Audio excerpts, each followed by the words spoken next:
नमस्कार दोस्तों, स्वागत है आपका गुरु ज्ञान भक्तावल चैनल में। आज मैं आपको एक ऐसी शक्ति के बारे में बताऊंगा जो शक्ति सबके घर में होती है, लेकिन किसी को पता नहीं होता कि ये इतनी पावरफुल शक्ति है। ये बहुत ही चमत्कारी साधना है। अगर आपने उस साधना को, उस शक्ति को सिद्ध कर लिया और फिर उसे साध लिया, तो आपके घर में कोई भी तंत्र क्रिया नहीं काम कर सकती। कोई भी ओझा, सोगा, सेवड़ा, तांत्रिक, कोई भगत आपके घर पर कुछ नहीं कर सकता। आपका बाल विवाह नहीं कर सकता।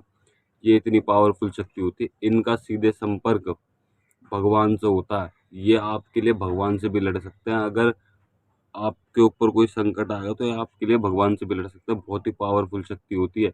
मैं इस शक्ति के बारे में आपको बता दूं, ये आपके ऊत पितर और कुल देवी देवता होते हैं जो ये शक्ति होती है। ये बहुत ही चमत्कारी शक्ति होती है और बहुत ही, समझ लो, इस शक्ति के टक्कर पर कोई नहीं होता। ये बहुत ही पावरफुल शक्ति होती है। ये भगवान से भी लड़ जाएंगे अगर आपके ऊपर कोई संकट आएगा तो। अगर आपने इनकी साधना कर ली, इन्हें खुश कर दिया, तो आपके घर में कोई भी कुछ नहीं कर सकता और आपके घर में धन धन्य से बरकत होगी और हर चीज़ में किसी चीज़ की कमी नहीं होगी आपके घर पे। आजकल मैंने देखा है लोग क्या करते हैं कि अपना ऊत पितर देवी देवताओं की साधना या सिद्धि तो करते नहीं, अपना कुल देवी देवता का कभी नाम नहीं लेते, कभी ऊत पितरों का नाम नहीं लेते और बाहर की शक्तियों को पूजते हैं। किसी से दान में ले ली कोई शक्ति, या फिर किसी भगत ने दे दी, या फिर किसी तांत्रिक ने दे दी। इन सब चीज़ों की सिद्धि और सिद्धि करते, साधना करते। लेकिन मैं आपको एक बात बता दूं, अगर आपके ऊत पितर खुश नहीं है ना, आपके ऊत पितर आपसे नाराज है, आप उनकी सेवा पानी या फिर पूजा साधना नहीं करते, तो आप किसी भी साधना या सिद्धि में सफल नहीं हो सकते कभी भी। चाहे आप कितनी साधना सिद्धि करते हो, कितनी पूजा पाठ करते हो, आप कुछ मत करिए कभी भी जिंदगी में। आप अपने इष्ट देव की पूजा करिए, अपने कुल देवी देवता और ऊत पितरों की पूजा करिए।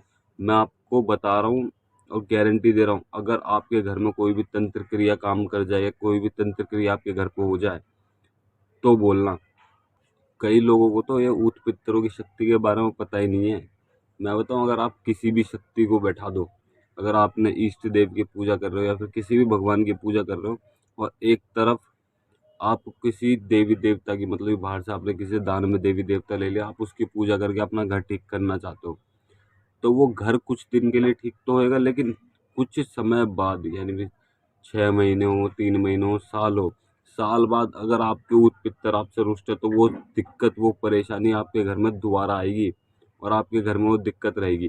फिर आप भगतों के जाओगे, कोई बताएगा आपका रहपा। रहपा को भी हम ऊत पितर ही बोलते हैं, लेकिन हमने भगताई में नाम दे दिया रहपा। अगर आप, वो कह देगा आपका रहपा परेशान कर रहा है, आपका कोई देवी है वो परेशान कर रही है, मतलब वो घुमा फिरा के यही बात आ जाएगी कि आपके ऊत पितर आपको परेशान कर रहे हैं। आप इनकी सेवा साधना कीजिए और फिर आपका घर सुख शांति में रहेगा।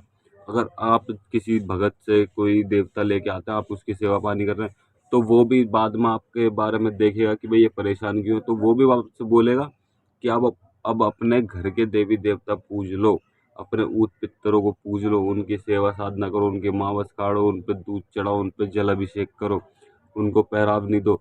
फिर वो आपको यही उपाय बताएगा। तो इससे बढ़िया क्यों ना आप पहले ही इस नींव को मजबूत करके चलो कि आपको दूसरे के पास जाने की जरूरत ही ना पड़े। आप भगत भी नहीं हो ना, तब भी आप इस साधना को कर सकते हो। ये बहुत ही अति उत्तम साधना और कोई पूर्ण रूप से सात्विक साधना, कोई तामसिक भोग नहीं है, इसमें कुछ नहीं है। पूर्ण रूप से सात्विक साधना। आप इस साधना को कभी भी अपने घर पर कर सकते हैं।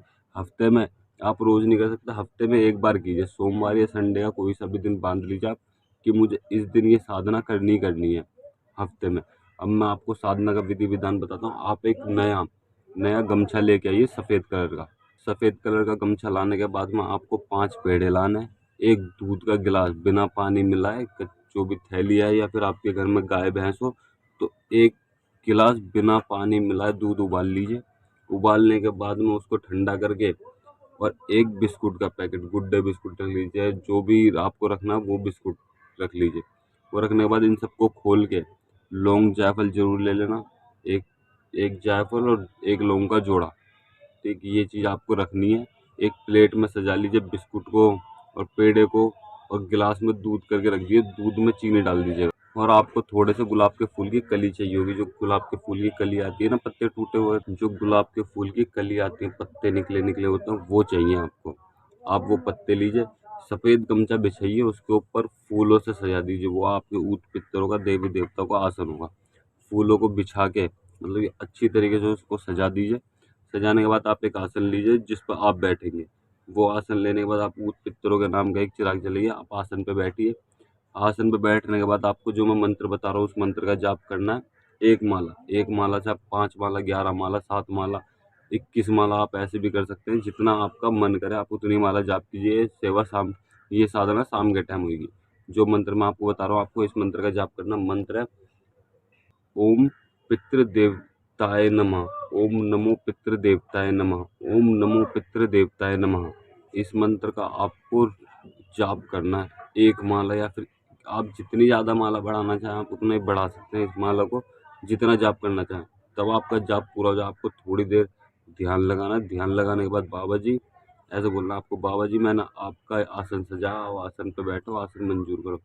आप पहले दिन, दूसरे दिन, तीसरे दिन देखिएगा, आपको महसूस तो शुरू में होगा नहीं, 1-2 दिन महसूस नहीं होगा, लेकिन जैसे-जैसे आपका समय बढ़ेगा, जैसे-जैसे आपका माला जाप बढ़ेगा, जो आपने फूल और आसन सजाया है, उस पे फूल मुरझाए हुए मिलेंगे, मतलब कि जैसे कोई बैठा हो उसके ऊपर।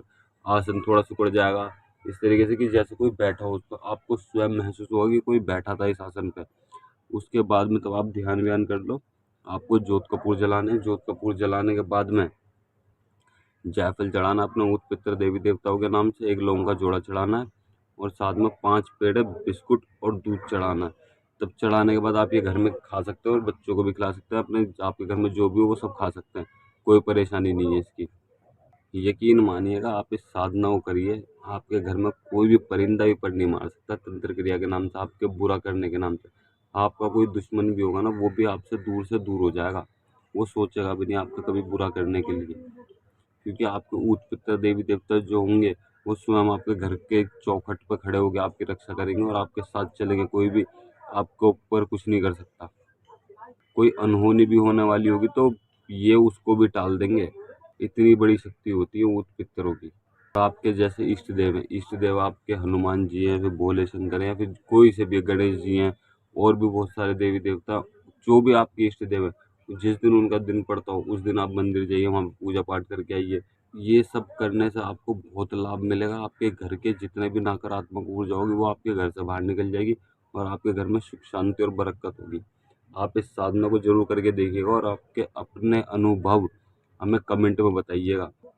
अगर आपको हमारे द्वारा दी गई जानकारी अच्छी लगी हो तो वीडियो को शेयर करें, वीडियो को लाइक करें और चैनल को सब्सक्राइब करें और बेल आइकन दबाएं ताकि हमारे द्वारा दी गई जानकारी आप तक समय पर पहुंच सके।